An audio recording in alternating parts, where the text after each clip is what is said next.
Good morning, people. I am in lack of coffee, so hopefully you just stay with me. So this is Shoot and Move episode 2. We are talking about the different types of firearms, their distinctions, different parts, and what you need to know about them if you don't already know. But first and foremost, we're gonna go over those 4 universal firearm safety rules that we talked about last time. Number 1, treat every firearm as if they are loaded. Number 2, we are not going to point these guns at anything we are not willing to destroy. Rule number 3, we keep our fingers off of the trigger until our sights are on target and we intend to shoot. And rule number 4, we know our target and what is beyond it. With that all being said, let's go.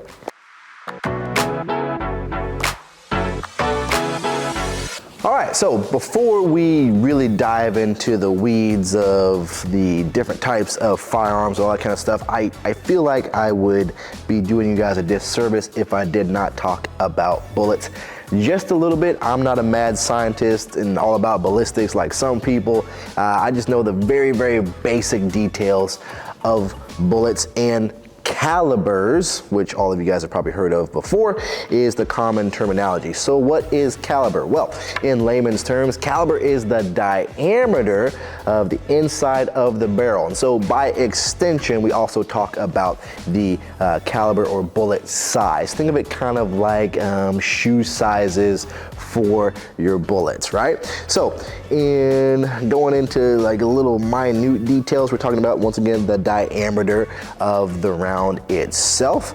And what else? It's typically measured in inches in the US, so think about 45, so that would be 0.45. And then typically internationally around the world, they use millimeters, so 9mm. You guys are probably seeing that all over the place, okay? So that is your bullet, right? So another thing about bullets or caliber sizes, typically people ask, well, hey, is the bigger the number, the more power it has behind the round? Well, okay, I would say in general terms, yes. Typically the larger the round, the more power you have behind it. But we're talking in terms of, it's a little bit more complex than that, right? So we're talking about bullet shape, size, weight, how much gunpowder charge is behind it, what platform is the round coming out of. These all play humongous factors in it. So if we just say, hey, look, the larger the bullet, the more power it has behind it, well, we're leaving out so many other nuances behind that it's kind of like a non-result there. So once again, I'm not a huge person to talk about as far as like velocity and bullet calibers and all that. Typically I am running a 9mm or a 223 5.56. These are typically the calibers that I am using on a regular basis to practice and shoot a lot. All right, kicking us off with the different types of firearms, we are gonna roll over here to our revolver. Okay, so why is it called a revolver? Well, it's pretty easy. We have this cylinder right here and it revolves. That's crazy. Magic, right? So revolvers. You'll hear a lot of people say that they prefer a revolver over a semi-automatic, kind of like something like this Sig AXG P320. And why is that? Well, a number of reasons. Let's get into it. So let's get into the parts of the revolver.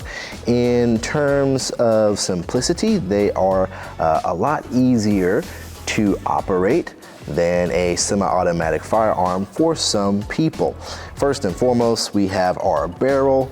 It's the tube the bullet flies out of. It can be short or long, just kind of like a semi-automatic, different sizes of barrels.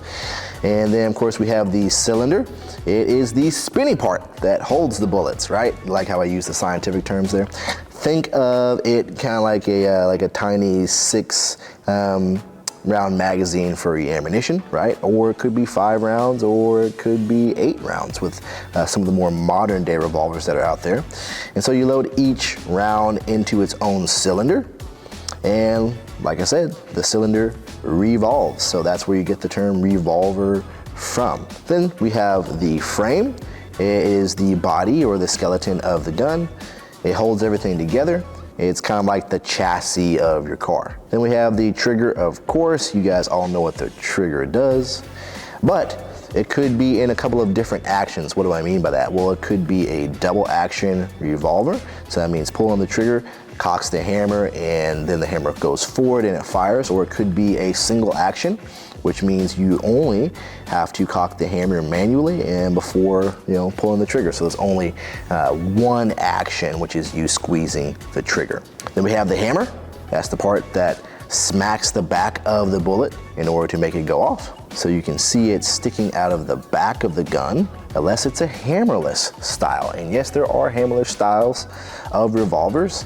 Then of course you have your grip panels, right? We have our front strap, we have our back strap, and then we have our grip panels, which are on the side. We have our ejector rod, and we use that to push out the empty shells after you fired. So usually you find that underneath the barrel. It's sticking out when you swing open the cylinder. So in essence, the revolver is a pretty simple machine, right? We have our barrel, we have our cylinder, we have our grip, and then we have our trigger, and far less moving parts than a semi-automatic pistol, right? So because of that, people consider revolvers to be a lot more reliable in the field in dirtier conditions than a semi-automatic, and I would have to agree with that. Also too, typically revolvers aren't as finicky and picky about the ammunition that you load into them. It has to be the proper ammunition, right? Want to make sure it's the right caliber, size, and all that good stuff. But once you put it in there, once this hammer goes back and we squeeze that trigger, that hammer has so much force that it's going to pop through that primer on the back of the round, and the round is going to go off. So I do like revolvers in that sense. Plus there's a lot of people that just depending on a number of reasons, they can't necessarily operate the slides on a semi-automatic pistol. So like revolvers are a lot simpler. Like I said, all they have to do is just pull that back and get going.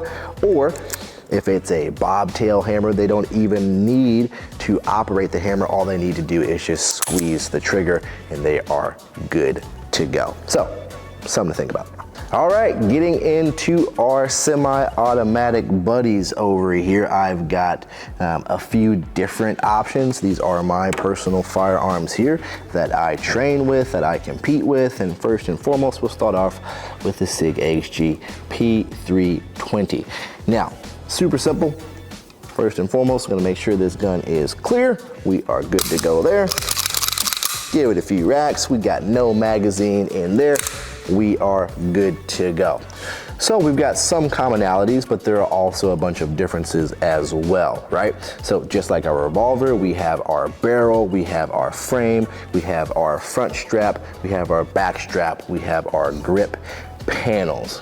But the things that we're adding on to that is now that we have our guide rod, we also have our recoil springs, and we have our extractor that is in there. And this, instead of a hammer fired gun, it is actually a pin fired gun, right? So there is a firing pin that is internal in this little bit, and that's gonna kind of act like our hammer would. So in terms of reliability, well, you guys have seen probably a bunch of other videos that talk about reliability of semi-automatic firearms, and there are some good ones out there and there are some not so great ones out there.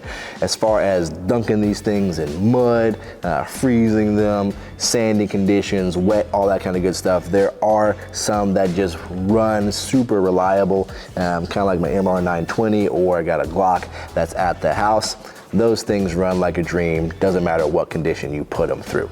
But kind of like this one right here, it's a little bit finicky once you kind of get it dirty or wet. It tends to kind of gum up the action a little bit, and it's not as reliable as you would like it to be.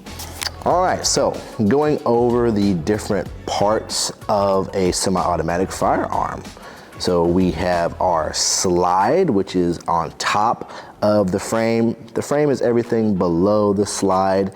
And then we have our slide stop and our slide release. Typically that is to the rear of the takedown lever. What does our takedown lever do for us? Well, that gives us the ability to disassemble the slide from the frame. That is going to be how we check all of our internal bits, how we clean the gun. Then of course we have our magazine release. We have our front strap, our back strap, and our grip panels. Trailing down to the bottom, we have our mag well, and that mag well just kind of smooths out our reloads. Then of course we have our trigger guard, and those are the parts of our semi-automatic pistol.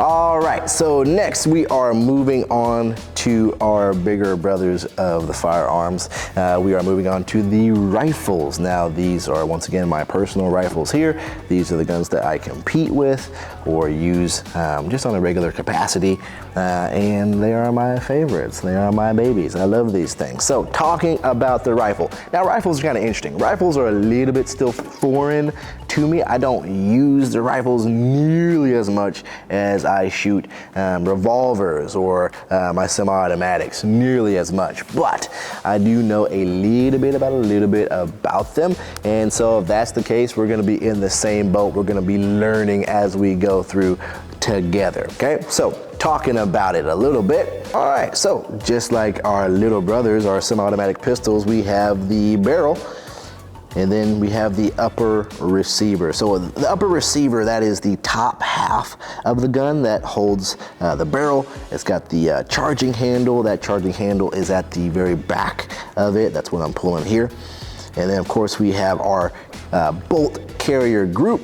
That bolt carrier group is where all the action and the magic takes place. It's got our extractor in there. It's got our firing pin. And then of course we have our lower receiver. See if you pop out these two pins right here, it's like magic. That bottom part, lower receiver of the gun pops out. Lower receiver is the bottom half. It is legally considered the firearm. So that's the part that you gotta fill out all the paperwork for. So it holds your trigger, your magazine well, and your grip. It's basically the foundation of your rifle. Then we move on back to the buttstock, and it's the part that rests against your shoulder, which helps with stability. Also makes you look cool whenever you are shouldering it properly. Then we got a pistol grip. This is where your main hand goes. Okay, so we have our hand guard, our rail. This is typically where most of your attachments are gonna go, your light, your foregrips, your hand guards. We have M-lock, and then we also have key mod. This is the part you hold with your front hand. It surrounds the barrel so that you don't burn your hand off whenever it gets super hot after firing hundreds of rounds through it. If we move to the end of the gun, you can see I have a suppressor on there, but you can also put a flash hider or a muzzle attachment on the end of that as well. And then of course, you see this honking big optic up top. That is all a matter of preference. That is an LPVO, which means low power variable optic. All right, so that is the AR-15. If you ask me, it's kind of like a grown-up Lego set, right? We have our upper receiver here, and then we have our lower receiver, and this is pretty much a Frankenstein build that I put together. I used it to run the tactical games, and it was super awesome. It was super light, which is what I wanted it for, but they are super modular. I mean, you can run all kinds of different grips, all kinds of different safety selector switches, all kinds of forward assist, all kinds of charging handles, and M-lock or key mod, hand guards, different types of muzzle devices if you want to run a suppressor or something else, if you want to run a different type of optic. I mean, like literally the sky is the limit. Whatever you can think of, you can throw on these things or just build it from the ground up or purchase it all put together. I decided I wanted to take on a challenge and build my own rifle, so that's what I did. With that, being said, that is the different types of firearms that we have. Now, I didn't run through shotguns. I am not a huge shotgun guy. I'll be completely honest with you. I don't know a whole lot about shotguns. I don't necessarily run with them or compete with them. I do need to probably start practicing with them just in case I want to do some 3-gun action in the near future. We'll see how that works out, but just wanted to run through a little brief overview with you guys just in case you weren't as familiar with some of the different types of firearms that are out there, the parts of them and all that good stuff, just to kind of further your education with the different firearms that are available to you. If you have more questions, leave them down in the comments and reach out to us on all of our socials. Like, comment, and subscribe on YouTube and the Gram, as well as Facebook, and make sure you come down and visit us at GRITR. Well guys, we will catch you on the next one. Hope you guys liked it. Hope it was informational to you and that you got something out of it. Catch you on the next one.